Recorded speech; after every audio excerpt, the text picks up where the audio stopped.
لبیک اللہم لبیک لبیک لا شریک لک لبیک ان الحمد والنعمت لک والملک لا شریک لک لبیک اللہم لبیک لبیک لا شریک لک لبیک ان الحمد والنعمت لک والملک لا شریک لک لبیک اللہم لبیک لبیک لا شریک لک لبیک ان الحمد والنعمت لک والملک لا شریک لک.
پہنچنا در پر تو کہنا آقا سلام لیجئے غلام آیا. پہنچنا در پر تو کہنا آقا سلام لیجئے غلام آیا. رہے مقدر حضور حق سے سلام آیا پیام آیا. جھکاؤ نظریں بچھاؤ پلکیں ادب کا اعلیٰ مقام آیا. جھکاؤ نظریں بچھاؤ پلکیں ادب کا اعلیٰ مقام آیا. پہنچنا در پر تو کہنا آقا سلام لیجئے غلام آیا. الحمدللہ سفر جاری ہے اور موسم کی صورتحال یہ ہے کہ کسی وقت تیز دھوپ ہو جاتی ہے اور کسی وقت چھاؤں ہو جاتی ہے اور قدم تیزی کے ساتھ جو ہے وہ آج مکہ کی طرف بڑھ رہے ہیں. انشاءاللہ آج جو ہے مکہ پہنچ جانا ہے. الحمدللہ الحمدللہ الحمدللہ میں احرام باندھ چکا ہوں. اب بس یہاں سے کچھ کلومیٹر آگے میقات ہے. جب میں نے وہاں سے گزرنا ہے تو وہاں سے میں نے عمرے کی نیت جو ہے وہ کر لینی ہے. اللہ کا جتنا بھی شکر ادا کروں لاکھوں بار کروڑوں بار وہ کم ہے. میں گناہ گار انسان جس نے کبھی سوچا بھی نہیں تھا کہ وہ اس پاک سرزمین میں داخل ہوگا اور عمرہ ادا کرے گا اور وہ بھی رمضان کے مہینے میں. لیکن میرا مالک جو کہ رحیم و کریم ہے اس نے ہمیشہ اپنا کرم کیے رکھا اور اپنا کرم کیا اور میں اس پاک سرزمین پر داخل ہوا اور اب مکہ مکرمہ کے بالکل قریب ہوں اور احرام باندھ چکا ہوں. اور انشاءاللہ کچھ ہی دیر میں جو ہے وہ میں اس احرام کی حدود میں جو ہے وہ داخل ہو جاؤں گا اور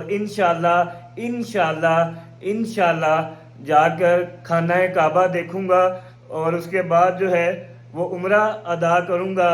اور آپ سب کے لیے جو ہے وہ بہت ساری دعائیں جو ہے وہ کروں گا. اللہ پاک آپ سب کو سلامت رکھیں اور اپنا گھر دیکھنا جو ہے وہ نصیب کریں. جی تو احرام باندھنے کے بعد میں طائف سے جو ہے وہ نکلنے لگا ہوں. میقات کی طرف اور میقات سے ہوتے ہوئے جو ہے وہ انشاءاللہ آگے جو ہے وہ مکہ پہنچوں گا اور اس کے بعد حرم پہنچوں گا. اور یہاں طائف سے جو میقات ہے وہ تقریباً کوئی 15 کلومیٹر ہے. تو بس یہاں پہ جو ہے وہ میں نے آ کے دوست ہیں ان کے پاس جو ہے وہ میں نے آ کے شاور لیا, اس کے بعد احرام باندھا ہے اور میقات سے گزرتے ہوئے جو ہے وہ میں نے عمرہ کی نیت کر لینی ہے. تو پھر بعد میں انشاءاللہ جو ہے وہ عید کے بعد انشاءاللہ پھر طائف جو ہے وہ دوبارہ آئیں گے اور پھر جو ہے یہاں طائف میں جو زیارتیں وغیرہ ہیں انشاءاللہ پھر وہ کریں گے. جی تو میں میقات پر آ گیا ہوں اور جب آپ طائف سے آتے ہیں تو یہ سامنے آتا ہے وادی میقات محرم, ٹھیک ہے. یہاں سے آ کر جو ہے وہ آپ احرام باندھتے ہیں. آپ اس سے آگے جا کے احرام نہیں باندھ سکتے, آپ اس سے پہلے احرام باندھ سکتے ہیں اور پھر جب آپ یہاں سے گزریں تو آپ یہاں سے نیت کر لیں اور اس کے بعد جو ہے پھر وہ آپ یہاں سے آگے چلے جائیں. تو یہاں پر جی احرام میں نے پہلے باندھ لیا تھا, میں نے یہاں پہ نیت کر لی ہے اور اب یہاں سے آگے جانے لگے ہیں. الحمدللہ الحمدللہ الحمدللہ. وہ سفر جو حج 2023 کے لیے 1 اکتوبر کو میں نے اپنے گھر سے شروع کیا تھا, وہ 3 بارڈرز کراس کرنے کے بعد 5400 کلومیٹرز کا فاصلہ طے کرنے کے بعد آج 6 ماہ 13 دن کے بعد اپنے اختتام کو پہنچ گیا ہے. اور الحمدللہ میں مکہ مکرمہ پہنچ گیا ہوں. اس رب کی ذات کا جتنا بھی شکر ادا کروں, جتنا بھی شکر ادا کروں کم ہے. اس نے مجھ گناہگار کو اس پاک سرزمین پر آنے کی توفیق دی اور عمرہ کرنے کی بھی توفیق جو ہے وہ رب دینے جا رہا ہے. انشاءاللہ آج یا کل جو ہے وہ میں عمرہ بھی ادا کروں گا. رب کے بعد میں ماں باپ کا شکریہ ادا کیا تو نہیں جاتا, لیکن پھر بھی میں اپنے ماں باپ کا بے حد شکر گزار ہوں کہ وہ ہمیشہ کی طرح اس سفر میں بھی چٹان کی طرح میرے ساتھ کھڑے رہے. میں اپنے تایا ابو کی محبت کا بھی بے حد شکر گزار ہوں کہ وہ وقتاً فوقتاً مجھے حوصلہ دیتے رہے. میں اپنے دونوں چاچوں کا بے حد شکر گزار ہوں کہ وہ بھی اپنے ہونے کا احساس دلاتے رہے. اور اس کے علاوہ میں اپنے تمام ٹیچرز اور اپنے دوست احباب کا بے حد شکر گزار ہوں کہ آپ لوگوں نے بھی اپنی محبت سے جو ہے وہ نوازتے رہے سفر میں. اور اس کے بعد میں آپ تمام لوگوں کا, آپ تمام لوگ جو میرے کسی بھی سوشل اکاؤنٹ پر فیس بک, یوٹیوب, ٹویٹر, انسٹاگرام یا کہیں پر بھی میرے ساتھ جڑے رہے اور شروع سے لے کر آج تک میری حوصلہ افزائی کرتے رہے. راستے میں کئی دفعہ مشکلات بھی آئیں لیکن آپ لوگوں نے میرا حوصلہ بڑھایا, ہمیشہ میرا حوصلہ بڑھایا. اور آپ کے حوصلہ بڑھانے کی وجہ سے الحمدللہ بخیر و عافیت جو ہے وہ میں مکہ مکرمہ پہنچ گیا ہوں. آپ سب کی محبت کا بہت شکریہ. وہ تمام لوگ جنہوں نے رات گزارنے کے لیے ہمیں جگہ دی, کھانے کو دیا, پینے کو دیا یا کسی طرح سے بھی تعاون کیا یا ہنس کے بلایا, آپ سب کے لیے بہت ساری دعائیں. اللہ پاک آپ سب کی تمام مشکلات دور کریں. اللہ پاک جو بیمار ہیں ان کو شفائے کاملہ عطا کریں. جن کے پاس اولاد نہیں ہیں ان کو نیک صالحہ اولاد عطا کریں. جن کی اولاد ہے لیکن فرما بردار نہیں ہے ان کو ماں باپ کا فرما بردار بنائیں. اور جو لوگ رب کے گھر کا دیدار کرنا چاہتے ہیں اللہ پاک ان سب کو اپنے گھر کا اور حضور صلی اللہ علیہ وآلہ وسلم کے روضہ مبارک کا دیدار نصیب کریں. انشاءاللہ خانہ کعبہ کے سامنے جا کر بھی میں آپ سب کے لیے دل کھول کر جو ہے وہ دعائیں کروں گا. آپ سب لوگوں کی محبت کا بہت شکریہ. میری بہت ساری دعائیں آپ سب لوگوں کے لیے ہیں. خوش رہیں, سلامت رہیں.